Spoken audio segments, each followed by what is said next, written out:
Hey everybody, I just wanted to show off my AR-15 project. Currently this is how my gun looks now, and what I'm looking to do is rebuild part of the upper, and what we're going to do is we're going to do a free float conversion to this. So what I've got to put on it, I have a Yankee Hill free float handguard that we're going to be putting on. I've got their fancy little end cap here that we're going to be putting on. I've got, let's see, a new flip-up sight that's going to be going on, so we'll be knocking off the existing front sight. And I'll show these more in detail as we start getting into this. And I also have the Magpul hand grip to put on. So just to kind of give you guys an overview, and part of using the right tool for the right job, and something I've already discovered, this Yankee Hill forend has a special wrench to go with it, and I'll show you guys why. So what I have now is I have a generic wrench, and we'll just look at it from the back. If you look at the new barrel nut, and you'll see this wrench has three little nubs on it. It does not fit in here, and it doesn't fit comfortably. You'd have to force it. If you get the Yankee Hill wrench, which is right there, you'll see the forend. It fits right in there, no problem. Also, you'll notice the adjustment nut here. This wrench also fits that. So part of using the right tool for the right job. And then I've got a tool here that I made that we're going to be giving a demonstration of today. It's just a couple aluminum bars with a block of wood in it, and inside of it it's got a strip of moleskin on both sides. What I'm going to use that for is I'm going to use it for lining up the existing upper with the new handguard, so it'll bolt over these rails and then hold them straight while I fasten that down. So we're going to see how that works. So I'm going to get rolling on this. And if at any point I get stuck or something's difficult, I'm going to turn back on the camera so you guys can see what's happening. So I'll see you in a few, and we'll see how it goes. Alright, so just a quick check-in here, guys. So far I've pretty much removed everything off the front. I've tapped out the gas tube roll pin with a 16-inch punch. And I got my 2 blocks of wood here, and I'm getting ready to tap out the taper pins to remove the front sight. So once that's done and I get the gun stripped down, I'll check back in and we'll see how it goes from there. Alright guys, so here it is all pulled apart. I am having a little bit of a problem here, and I will show it to you. I've got the sight base here. I can't get the gas tube out. It's got some fouling on it or something, or it's lodged itself in there. I've put a little penetrating oil on it. We're going to let it sit for a bit, and we're going to see what happens. The taper pins weren't too bad. They did take a little bit of pounding on to get them out. As you can see, I have some blocks of wood here. Something helpful that I did do, and let me move the camera here so I can show you this better, is it took 3 blocks of wood, and the reason for that is pretend the barrel's still in there. This kept rotating, so this holds that in place. So if you guys end up having to rebuild your AR or want to do some modification to it, this looks like it's required to get those pins out easy. So anyway, I'll let you know how the sight base goes and check back in a bit. Alright guys, so I finally got it out. And it didn't take me too long. It probably took me about 10 minutes. What I did was I put my penetrating lubricant on it and let it sit. But I mean, look how dirty that is with all the carbon and stuff on it. So what I ended up doing was I have another vise off to the side. I have a padded vise. And I didn't do any of the damage to the tube, thank God. But if you clamp this down in a padded vise where the bend is, you can actually just rotate this side to side, and it twisted right off, no problem. So I'll get this cleaned up, obviously, before I put it back together. And I'm not going to use this front sight base, but like I said, it wasn't too bad. You just got to work at it slow, and it will come off eventually. So let me get going again on the barrel. I'll read the instructions to all the Yankee Hill stuff, and we'll see how it starts to look. Alright guys, something that I just did that I'm going to show you real quick, and just for kicks I pulled the barrel out of the upper receiver.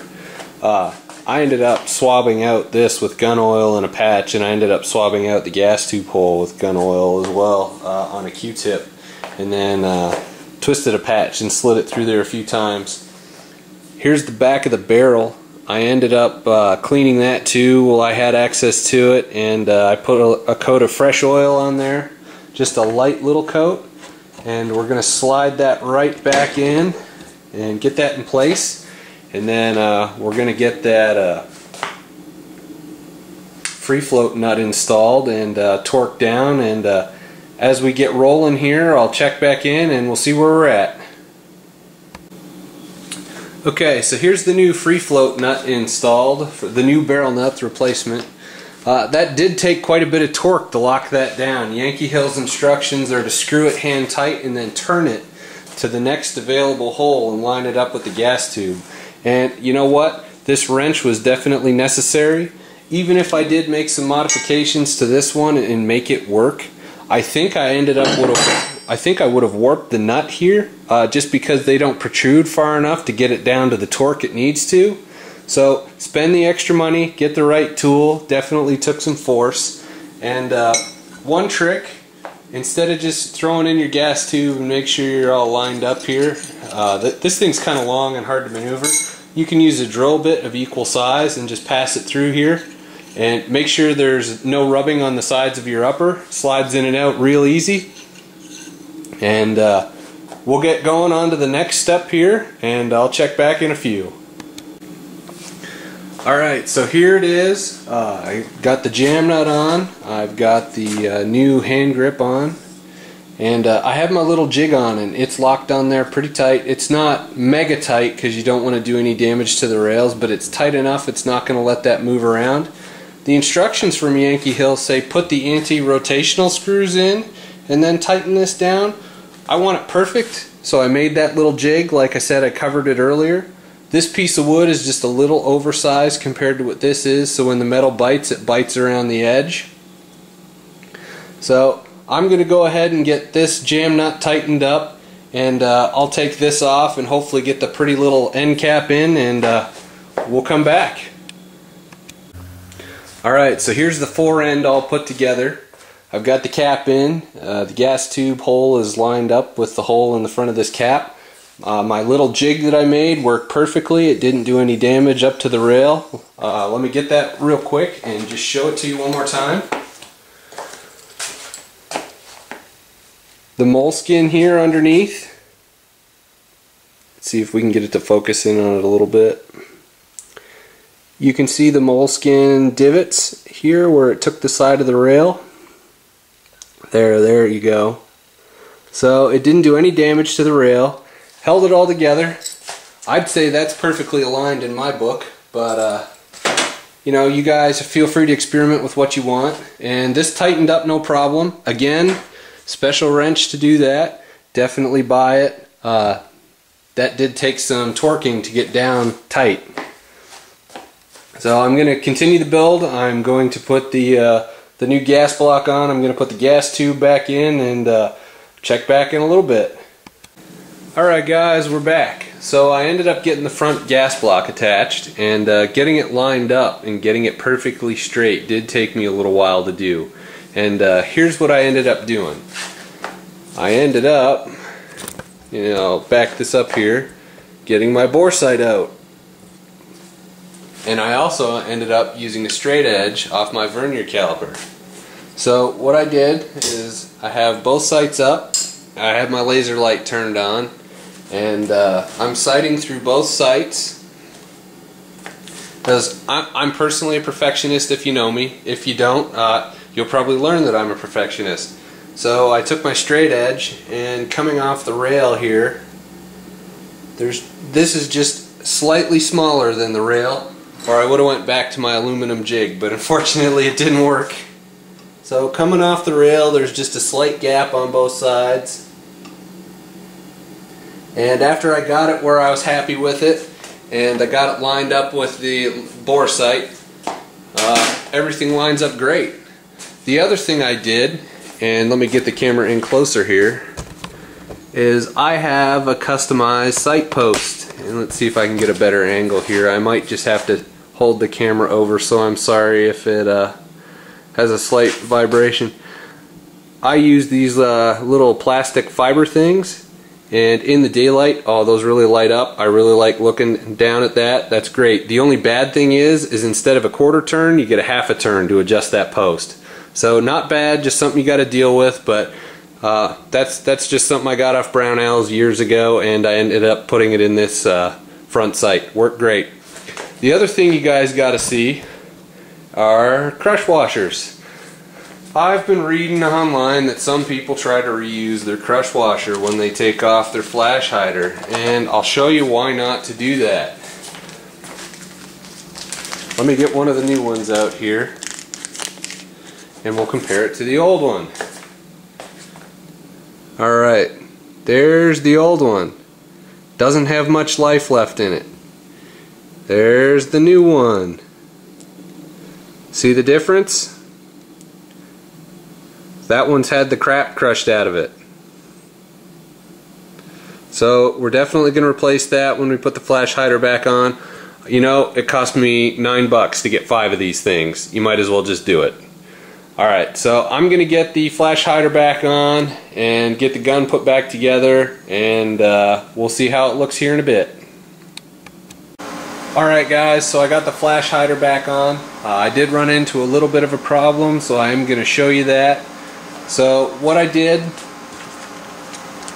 and just to kind of start backwards a little bit here, the crush washer, the new one, was just a little too thick for this to come around perfectly and me to torque it down and it to be straight up and down just like it is now. So what I did is I took the crush washer and I took a piece of sandpaper, and this is the old one, and I rubbed it on both sides just for a little bit, and it didn't take much, probably just taking a millimeter or so off of it, if that, really, and it let it go around just enough and then let me torque it down till its final position and it's in place. So I'm going to get the gun put back together now, and we'll see what it looks like. Alright guys, so here it is all said and done and put back together. The LMT Standard 16 with the new Yankee Hill rebuild here on the front. Everything went on pretty smooth. One thing I didn't mention earlier in the video is that anything you saw me put on had some form of Loctite on it. The other thing I went and did is I went out and drilled out the front sling mount. You know, I've got a rear sling mount here. I've got the ASAP mount on there. I like a single point. That's just personal preference. I've never used the front one, so I finally took it off. You know, I'll put it back on there if I get tired of it and figure I need it. But now I just got to go shoot this thing. So the only thing I'm a little worried about, and let me show you this real quick. I got to thinking about this as I was putting everything back together, and it's probably not going to be an issue because I never really use the flip-up sights, but I'm wondering how hot that little sight's going to get being so close to the barrel and the gas tube right here. So either way, we'll see, but like I said, probably going to be a non-issue even if it does heat up. You know, guns get hot. That's just the way life is. So let me know what you think. I can try to make more videos like this in the future. I do a lot of my own gun work like this. It's just something I like to do, and I'm for the most part self-taught, and I watch other YouTubers to get information. So talk to you guys later. Have a good one.